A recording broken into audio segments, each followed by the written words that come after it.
don na subscribe domin samun sababbin shirye-shiryenmu.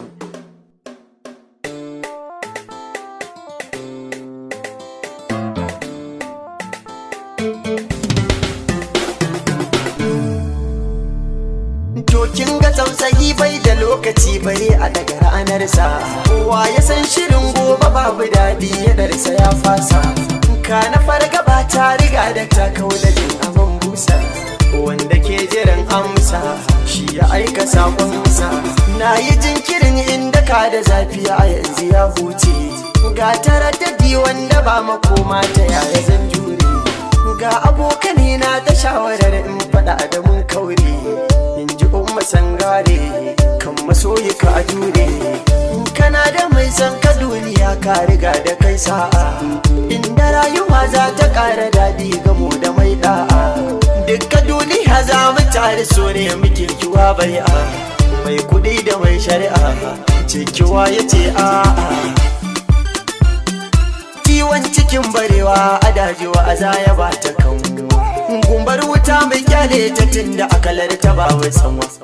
Soke rikirkiɗewa ya kore dukkan kishi da yunwa, kuma in zaman kuna da amana kauna tana daɗewa.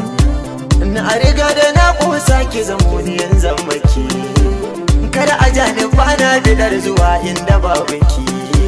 Lokacin ki naukar mu ɗauga farar mu shantaki, duk nawa na ganki ga zuciya riki. Duniyar masoya ta so mu zagara ta duka, na da ke akan ke har na zaman na jirgin da.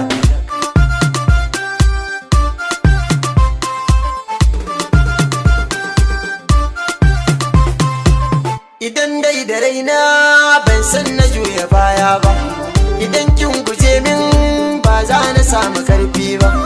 Akan furta ƙauna ban san rufe asiri ba, na ji da ke sosai ke ma aminta ke min haka. Abin dai kamar yanar in zo gare ki in yi kallo, na tara sanki da jigan rayuwa ta hakilo. Akalar gaja ta kyuce tun da yanzu kin bullo, ina nan a raina sirri ne guje halin ɗan daka. Na gani ke ce dukkanin madafata, dan idaniyata ta rikice ba ni duba 'yan mata.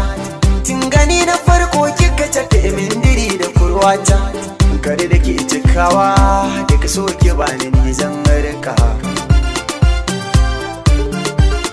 Ki ba ni dukan kulawar ki gafarta na jayar bawa, hakan ki na zan majurau da an ce ni ne na saba.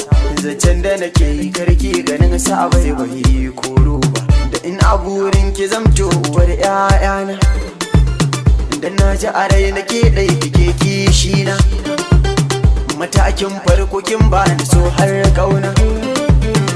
Na tuna yanda zaki min a gidana, da ke mun gau a dinga koyi da mu. Kin ganai tsokaci a inda ba ƙwallaci, rayuwa sarci a so a barci kuce. Na ji tausayi duba cikin idona. Don na subscribe domin samun sababbin shirye-shiryenmu.